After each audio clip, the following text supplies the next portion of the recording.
Hey, how you doing? This is Adam Post, publisher of more than 1,000 comic books and marketing expert, covering the viral college student fired from her first job after complaining about it. Let's get into the story. Before we do, please be sure you are subscribed to the channel. Click the bell for notifications.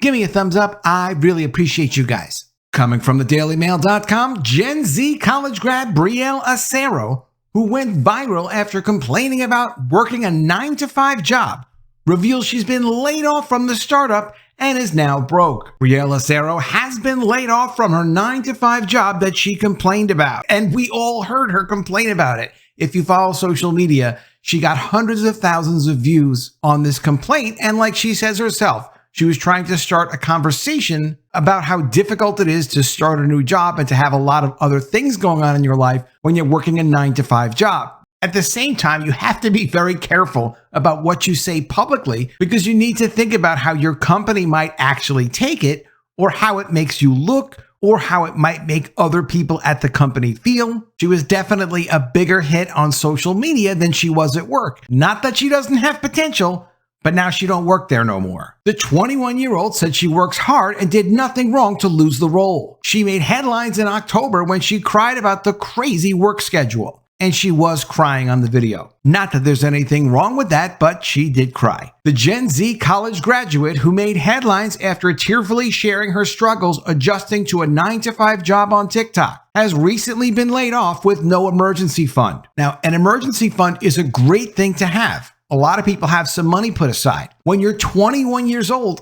a lot of times you're not going to have an emergency fund, especially when you're first starting out at your new job. Brielle Asero, who lives in New Jersey, revealed that she lost her first postgraduate job, a position that took her 5 months to get, in a recent video that got over 500,000 views. Quote, "I got laid off from my first postgraduate job, the one that took me 5 months to find, and for which I moved to New York City," she said, adding that it's not her fault. The University of South Carolina graduate said she doesn't have an emergency fund because everything goes towards living expenses, commuting, and everything else. The layoff comes after she broke down in tears in October, sharing her struggles to find time for a life outside of her 4-hour round-trip commute and long workdays. Now, of course, living in New York City is expensive. Living anywhere is expensive. New York City especially expensive. Makes sense that if you have to find somewhere to live, you live in New Jersey, it's cheaper, you're going to commute,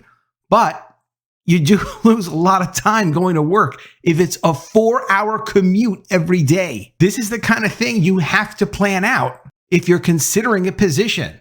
She has a good reason for taking the position. They offered it to her. It was in her career of choice and what she had a degree for, but at the same time, sometimes it's just not realistic. 4 hours a day to commute for an internship is not good. Brielle landed her role at a startup after 5 months of searching and sending out hundreds of applications daily. The young woman emphasized that she did nothing wrong because her boss had previously called her one of the smartest people he has ever met working under him. "I have had a lot of people work for me in the past. I've had young people work for me. I've had people older than me work for me. One of the things I rarely would do is compliment someone on how smart they are. I certainly wouldn't say you're one of the smartest people ever working for me. I would say that if I hired someone who was very young, had no confidence, and needed a lot of feedback and instruction on their work, they couldn't work like independently at all, and then they got upset and felt that everything they did was wrong. But the problem is, if you have to guide people along like that, and you have to give people that much support on the job, it means you're really not mature enough for the job. It doesn't matter what the job level is, but you have to just kind of get through the job. Certainly never complain about the work. If you don't want to be at the company, you leave the company. But you can't complain about the work.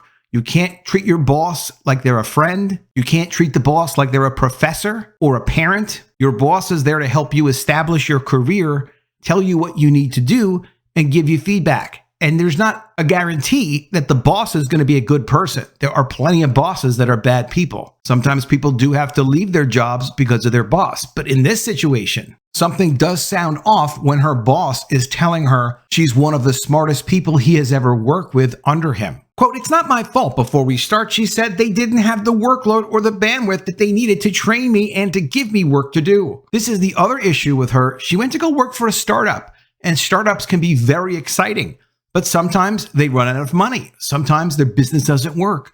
The organization at a startup, well, they just started up.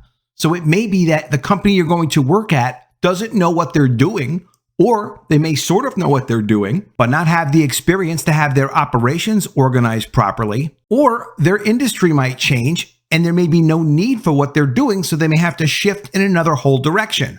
Very risky to work at a startup, and you have to be prepared for that risk. The recent college graduate said that the hiring process for any new position would not start until January 2nd. She's right about that, and is expected to take at least 2 to 3 weeks to get her on board. Quote, "I can't wait that long. I need a job immediately," the 20-year-old said with visible stress, clenching her fists in front of the camera. She continued, "The job that I was working 9 to 5 from, I wasn't making enough to live. I don't have savings because of that job." Well, you don't have savings because you didn't plan out your income when you went to go work for that job. And it is tough. It's not easy. You can't just find the job of your dreams, have it be around the corner for you, have your boss tell you you're smart. There's no way to manipulate the positions, especially a starting position, into be some kind of great thing. It's going to be very, very difficult, maybe even too difficult. But we are working so much, she said, and I still don't have an emergency fund. I don't because I wasn't making enough money to save any of it. Now, another good thing to understand is if you're going to work for a company, you've got to show them value. They've got to understand that you're contributing something that's worth a lot more than they're paying you. And it doesn't look like that ever went through her head. Maybe she thought she wasn't smart enough to figure that out. But if you go to work for a company and you find out like what they actually do, what they're trying to do, hey, if you have a 2-hour commute each way, you could do some work that you're not getting paid for just to get in good with the company. Do some research. Maybe even call some of their potential customers. Do some networking that would help your company, but could also help you. Reach out to people online. You can literally email anyone in the universe right now. We have access to everyone in the world. They're not all going to be responding when we reach out to them, but you would be shocked at the people you could email and get a response from. In tears, she exclaimed everything was going toward living expenses, commuting, and everything else. She covered her face while bursting into tears and said, quote, "To go through the whole entire hiring process again is going to actually kill me." Of course, an exaggeration. She's just upset. She'll do fine. She's the smartest person I've ever read about. See, you can't be feeling sorry for people. It's not helping people to feel sorry for them. You can help them a little bit by feeling sorry for them, but they have to get back up on their own 2 feet and move forward and do what they have to do. We all have to do that. She said the hiring process was so defeating, so disappointing, and makes her feel like she's not good enough. Yet for some jobs, none of us are good enough, but you have to do the paperwork. You got to go through the process like everyone else. What's amazing is she's fantastic at getting attention. I don't talk about a lot of college students. I'm talking about this one because she got fired. So she needs to figure out what is it she's good at. Getting attention is definitely one of those things. Why doesn't she have a monetized YouTube channel? She could make money talking about these subjects. She could probably get super chats any day of the week that would pay for her rent and cover her expenses. She could do it part-time while pursuing another marketing position, but not one in New York City because 4 hours a day commuting is unrealistic. Quote, "I know that I'm good enough. I know that I'm a hard worker," she said, recounting her portfolio and freelance experience in college.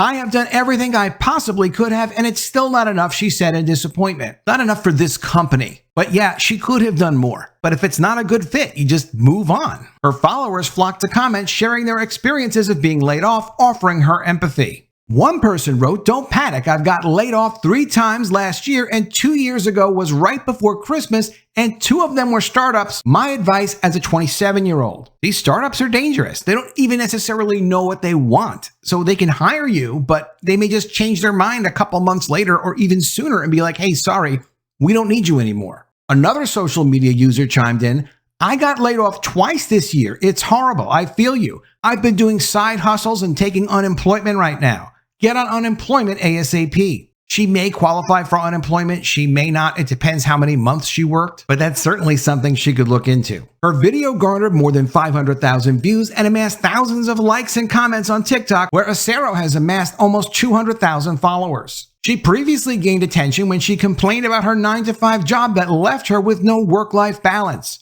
The young woman explained in a viral video that she had no option but to move to New Jersey for her New York-based job, because she couldn't afford skyrocketing rent prices in New York City. The teary-eyed woman divulged it took effing forever to get to and from her workplace, admitting that it would be easier if she lived within walking distance. Brielle continued, "I leave here and get on the train like 7:30 a.m. and I don't get home until 6:15 earliest. I don't have the time to do anything." In a later video, she told her TikTok followers that sometimes she does not make it home until 7:30. Quote, "I want to shower, eat my dinner, and go to sleep. I don't have the time or energy to cook my dinner either," she added. "I don't have energy to work out. Like, that's out the window. I'm so upset. Oh my God." Now, that is something clearly you could have anticipated.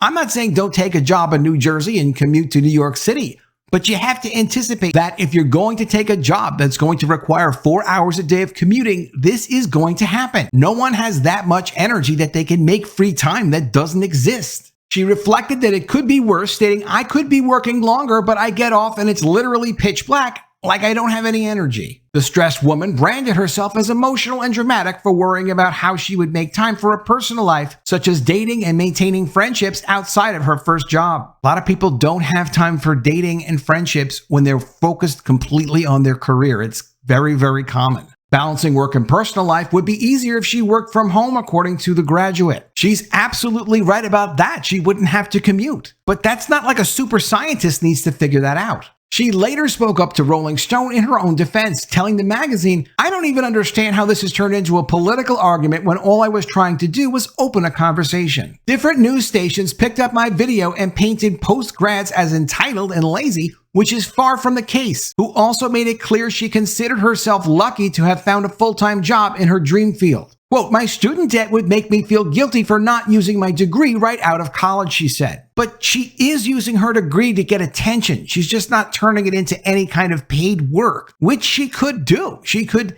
easily start a YouTube channel, promote it through her TikTok, go live a lot when she has time while she's looking for her position. She's already influencing social media. I'm not sure why she's not a social media influencer, but she could do that part-time in addition to another full-time job if she didn't commute this much. Quote, "I knew the schedule would be tough for me to get used to since most of my college was online due to COVID. But once I was offered this job, I took it to get my foot in the door and gain experience. I didn't expect it to cause a media frenzy," she continued, "of the controversy courting TikTok. I was just trying to be relatable to my followers that also have to work a job with long hours." She did a phenomenal job of that. She went on to describe that haters have been flooding her with personal social media accounts with horrible comments. At this, she took a stand on behalf of her generation. "Gen Z works just as hard as people before us with lower salaries and high costs of living," she argued. Yes, she got fired, but she did get this conversation going in social media.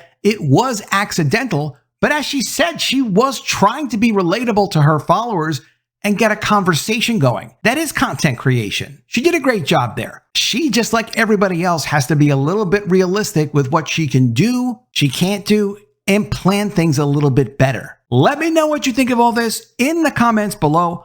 Always love to see your ideas. Please be sure you are subscribed to the channel. Click the bell for notifications, give me a thumbs up, and I'll see you again soon with another video. And if I don't see you, I will miss you.